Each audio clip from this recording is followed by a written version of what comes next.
Okay, time for the fun one. Weapon types. Different hulls can resist different weapon types, so that must be kept in mind as well.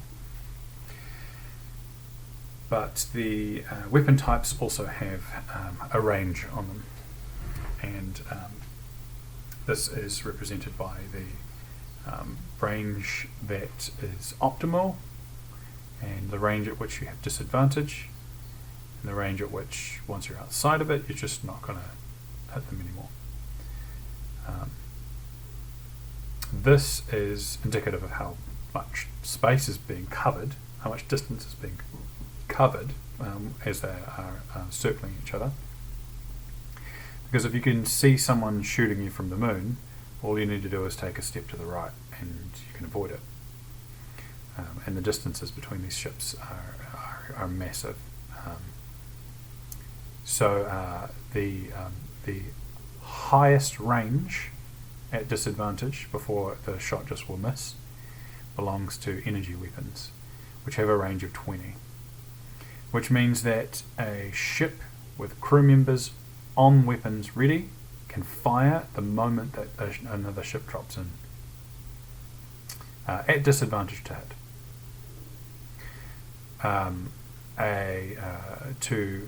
To fire with normal without any disadvantage, and energy weapons have a range of 10. So these are tactical units. Each weapon, aside from energy weapons, have an optional effect. So when firing, the players can choose either to do the damage or to do the optional effect. The optional effects do things to the other ships, such as destroy their weapons and kill their crew, damage their weapons and reduce their speed, damage their acceleration. So a ship with one acceleration, so a ship that has its acceleration damaged by a D4, as the optional effects do the same amount of damage, must accelerate by more than what was rolled on that D4. That is, if piercing weapons are brought to bear on a ship and they decide to aim for their rigging and their helm, then that will do 1d4 damage to that ship's acceleration, 1d4 damage to the rigging, which means that if a 2 is rolled, then that ship will need to accelerate by 3 every turn just to get 1 point of extra acceleration. If a ship is already travelling at speed, then that optional effect is moot. But each weapon has its own effect that the crew can choose to use instead. There is piercing, bludgeoning, slashing. Bludgeoning damage has quite short range, an effective range of only 2 tactical units, and a disadvantage range of 4 tactical units. This is the typical broadside cannons. You bring your ship in and bring your weapons to bear while they're right there and just fire away. Slashing weapons are things like chain shot, where they are firing out cords of barbed or sharpened cables, which will damage weapons and reduce speed, or destroy weapons and reduce their speed. So if a ship, the effective range for that is only 1 tactical unit, and with an effective range, disadvantage range of 6 tactical units. So if you bring your ship into bear, you can fire off every weapon type. Perhaps you are picking away at them with piercing weapons, trying to reduce their acceleration so they can't get away. And then when you actually come in close, you fire off the bludgeoning and the slashing weapons. There are also grappling weapons. They have an effective range of 1 tactical unit, so you must be on a grid. You must be right there by them to get the advantage of it, or rather to not have to roll a disadvantage, and up to 4 tactical units away. And it reduces the target speed by 1d4.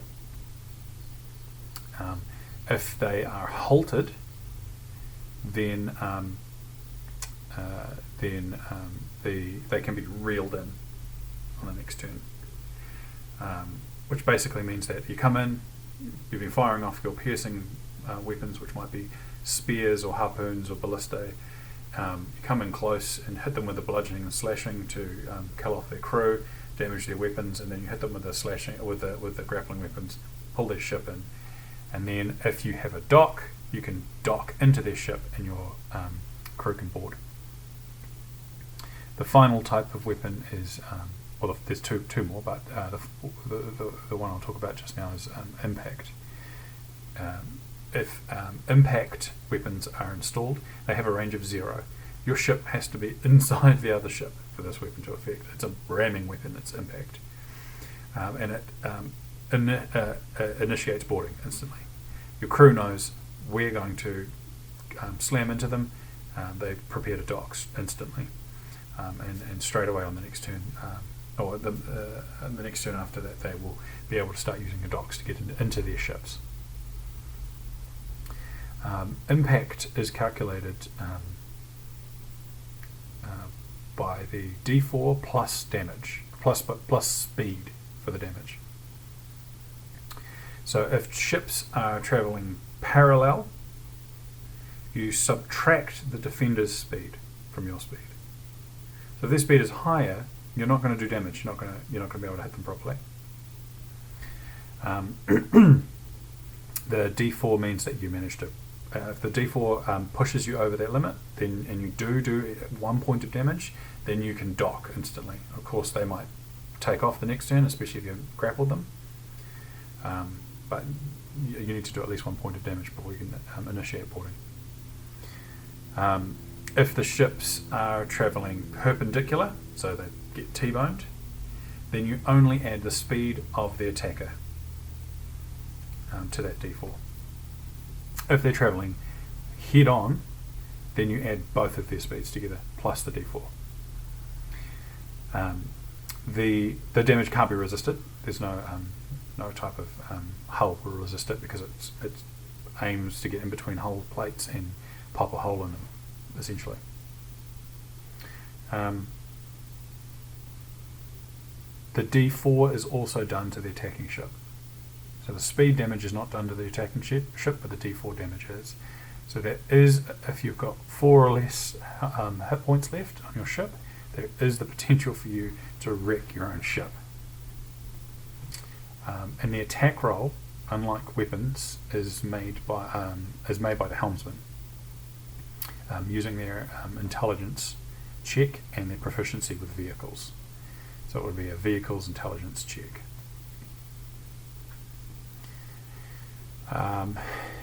Energy weapons is the last type. So a ship only equips a single energy weapon. The more prefabs that it's using represents a bigger weapon.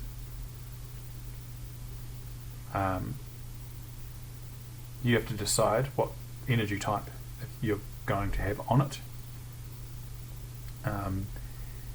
This will determine what happens if you drop into the system with a ship that's got, say, a fully metal hull. Then they would they'd be vulnerable to the damage from that. So you could drop into the system, blast them with lightning damage, and just do double. Basically, get to roll double damage.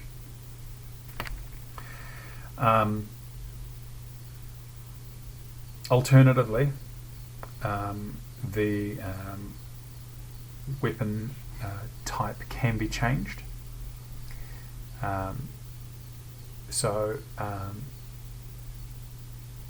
The bosun in engineering can change the energy type. Instead of firing the weapon, the bosun can change the weapon's energy type during the turn.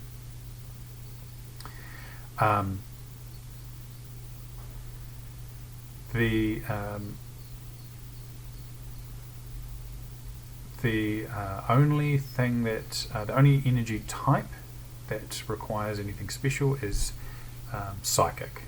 You need to have a psychic on board that's not the helmsman to fire the energy weapon as a psychic energy weapon. They basically pick up the energy in the weapon and fire it off themselves.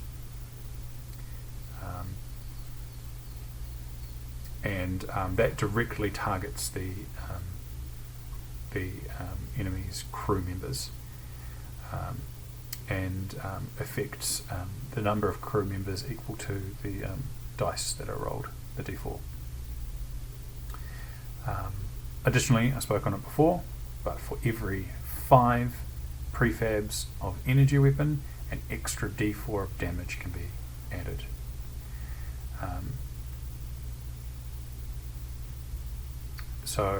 Really briefly again, it's piercing, bludgeoning, slashing, energy, grappling, and impact weapon types.